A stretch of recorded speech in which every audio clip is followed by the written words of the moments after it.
નીચેનામાંથી કયું સંયોજન AgNO3 સાથે સફેદ અવક્ષેપ આપશે? હવે AgNO3 સાથે સફેદ અવક્ષેપ કોણ આપી શકે? તો આ ચારેય સંયોજનમાં જે કોમન વસ્તુ છે બ્રોમાઇડ, તો બ્રોમાઇડ આયન જે સરળતાથી દૂર થઈ શકતો હોય તો એ AgNO3 સાથે પ્રક્રિયા કરીને AgBrના સફેદ અવક્ષેપ આપી શકે. જેમ કે કોઈ પણ Br- છે એ સરળતાથી છૂટો પડીને અને AgNO3 સાથે પ્રક્રિયા કરે અને AgBrના અવક્ષેપ મળે છે, આપણને સફેદ અવક્ષેપ આપે છે. તો સરળતાથી આપણને જેની અંદર Br- દૂર થતો હોય એ આપણને સફેદ અવક્ષેપ આપશે. તો પેલું સંયોજન વિચારીએ, A અને B સંયોજન એવા છે કે જેની અંદર સંસ્પંદન બંધારણ આવેલું છે અને એ ઉપરાંત એ બંને એરોમેટિક રચના ધરાવે છે.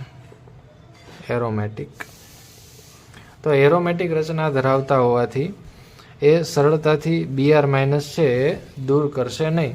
જ્યારે C વિકલ્પનું આપણે જોઈએ તો Cની અંદર એ જ્યારે આપણે Br દૂર કરશું તો એ અસ્થાયી કાર્બોકેટાયન બનાવશે. ઓકે, Br દૂર થાય એટલે આ કાર્બન ઉપર પ્લસ નિશાની કાર્બોકેટાયન આવી જાય છે અને આ બંધારણ છે એ તો અસ્થાયી છે. અને વિકલ્પ ડીનો વિચાર કરીએ તો એમાંથી જ્યારે બ્રોમિન દૂર થશે તો ત્યારે એ પણ કાર્બોકેટાયન બનાવશે, પણ એ કાર્બોકેટાયન છે એ અસ્થાયી નહીં હોય, કારણ કે યુકેલના નિયમ પ્રમાણે 6π જેટલા એની અંદર ઇલેક્ટ્રોન આવેલા છે.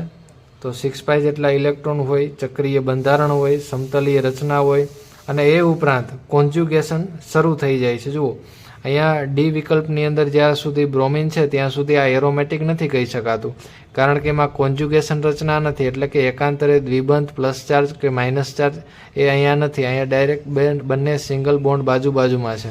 પણ જ્યારે આપણે બ્રોમિન દૂર કરીએ છીએ ત્યારે અહીંયા પ્લસ ચાર્જ આવી જાય છે, કાર્બોકેટાયન બને છે, ત્યારે આખી કોન્જ્યુગેશન સિસ્ટમ બને છે. કોન્જ્યુગેશન સિસ્ટમ બને છે અને એ સિસ્ટમને લીધે આ આખી રચના છે એ એરોમેટિક બની જાય છે અને આ પ્લસ ચાર્જ છે એ સ્થાયી બને છે. આ પ્લસ ચાર્જ સ્થાયી બંધારણ બનતું હોવાથી આમાં બ્રોમિન છે એ સરળતાથી દૂર થવાના ચાન્સીસ વધારે છે અને એની જ્યારે આપણે AgNO3 સાથે પ્રક્રિયા કરશું ત્યારે સરળતાથી બ્રોમિન દૂર કરીને આપણને AgBrના અવક્ષેપ આપશે.